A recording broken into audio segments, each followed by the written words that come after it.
Buongiorno mondo, nuovo paese, nuova capitale, nuove cose da vedere, nuove persone da conoscere e nuove storie da sentire.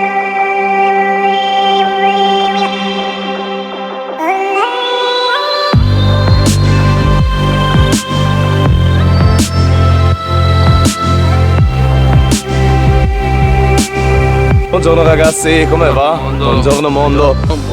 Buongiorno. Allora, secondo giorno a Praga, stiamo andando a fare una bella visita al castello, alla cattedrale di San Vito.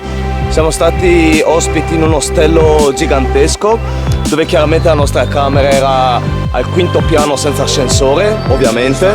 Camminiamo con gli zaini pesanti, 500 gradini per arrivare in camera. 40 gradi all'ombra. Però ce l'abbiamo fatta, però si fa tutto. Ce l'abbiamo fatta. Ok, adesso andiamo a visitare il castello e poi dobbiamo andare a trovare un nostro amico couchsurfer che ci ha promesso che ci farà stare da lui questa notte. Aziz. Il signor Aziz in persona. Il mister Aziz ci sta aspettando. Ok, quindi vi terremo aggiornati nel corso della giornata. Ciao ragazzi.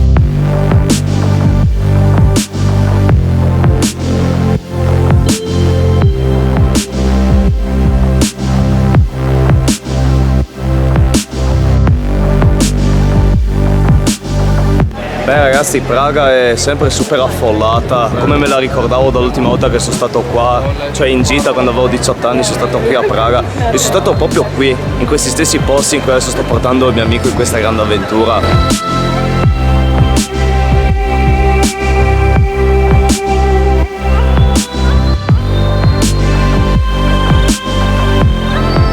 È assurdo il fatto che per entrare alla cattedrale di San Vito ci sarà una coda come 1000 persone senza scherzare.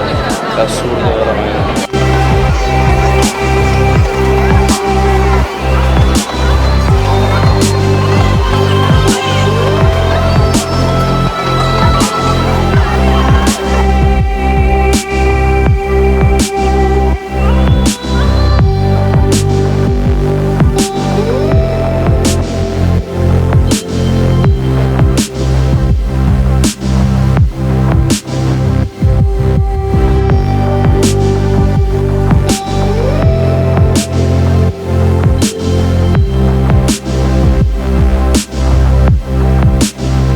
Se venite a Praga non potete non andare a visitare il Ponte Carlo, che è una delle sue attrazioni più famose. È uno storico ponte situato sul fiume Moldava, che collega la parte della città vecchia al quartiere di Malastrana. È lungo 515 metri e largo 20 ed ospita a tutte le ore del giorno numerosi artisti di strada e venditori di souvenir.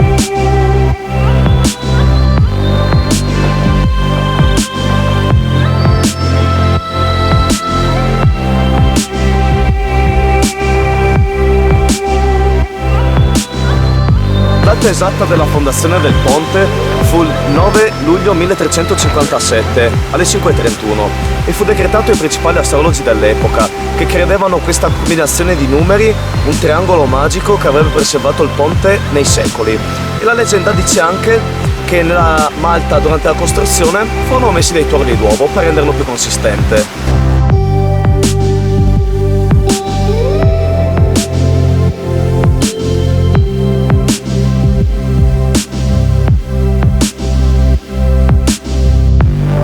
Buongiorno ragazzi. Buongiorno mondo.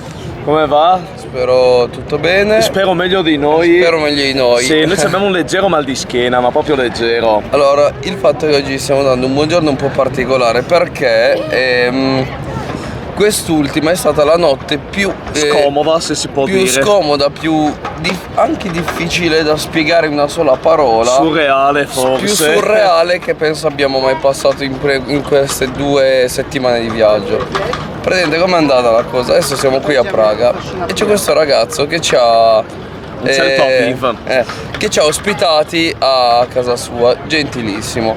Praticamente il fatto è che abbiamo conosciuto 2 ragazze italiane qui a Praga con cui abbiamo fatto un po' d'amicizia e siamo usciti a concederci qualche birra e ci siamo ogni tanto ce la potremmo esattamente, ci siamo concessi un paio di birre molto tranquille con loro prima di rientrare a casa. Giustamente. Il fatto che anche questo ragazzo Aveva che i ci ha suoi ospitati piani. aveva i suoi piani, aveva la sua serata da fare. Giustamente. Allora praticamente ha detto: tranquilli ragazzi, quando tornate ci vediamo senza Sì. problemi. Il problema è che quando noi siamo arrivati ci ha fatto stare tipo 3 ore davanti alla porta, 3 ore, perché non ci apriva, né al citofono, non bussava.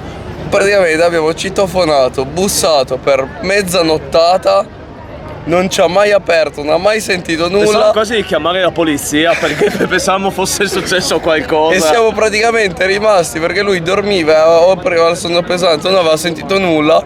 Praticamente siamo rimasti chiusi fuori E abbiamo dormito sulle e abbiamo scale. dormito sulle scale del condominio Sì. davanti alla porta di casa sua. La cosa che praticamente l'ultimo colpo di citofono è stato dato alle 7 del mattino, che ancora non ci aveva aperto. Abbiamo ricominciato a prendere sonno. Lui Magicamente dopo un'ora e mezza, verso le 8 e mezza apre la porta e fa: ragazzi, avete per caso bussato? e non stiamo scherzando. E ci ha aperto con un'ora e mezza di ritardo dall'ultimo colpo di citofono. Sì, no, ma che poi era stato anche bello perché ci aveva mostrato la camera che ci aveva dato, era una camera bella, grande, tutta per noi, un bel letto matrimoniale, non vedeva l'ora di tornare a casa per buttarci a letto e invece siamo stati sulle scale. E anche quando praticamente abbiamo la possibilità di dormire in un letto comodo, bello, fighissimo, super innovativo, Abbiamo visto che non che il va mai destino bene. non ha voluto così. Quindi credete nel destino, perché anche stanotte abbiamo dormito sulle scale del condominio. Prima o poi tocca a tutti. Prima o poi tocca a tutti. Ciao. Ciao.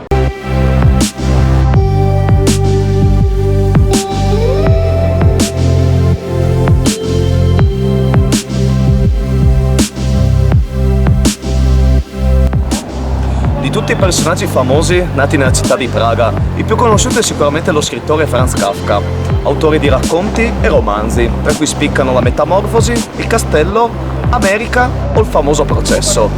La statua che vedete alle mie spalle è posta nel quartiere ebraico, vicino a una nota sinagoga, e rappresenta Franz Kafka seduto a cavalcioni su un enorme cappotto vuoto che rappresenta il padre.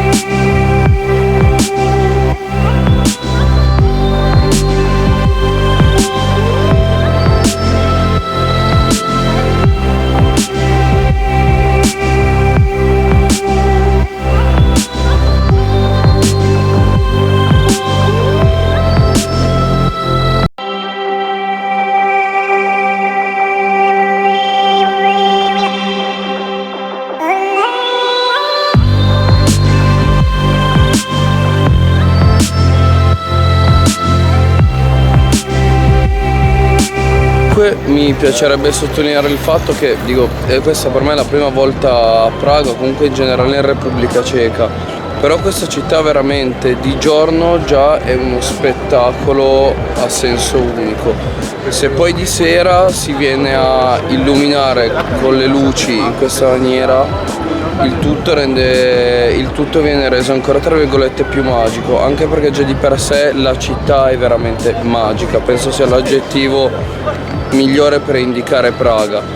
Comunque è bellissimo il fatto che qua la piazza, quella sotto il castello, non viene solo vista qua come un punto per ammirare l'orologio astronomico, il castello illuminato, che sono bellissimi, ma vengono anche utilizzati come un punto di ritrovo. La cosa bellissima è che proprio qua nel centro della piazza ci sono tanti piccoli gruppi di persone che si siedono in cerchio per parlare e bere qualcosa assieme, ed è bellissimo davvero. Questa città, dovessi descrivere in una sola parola in inglese, sarebbe, penso, speechless.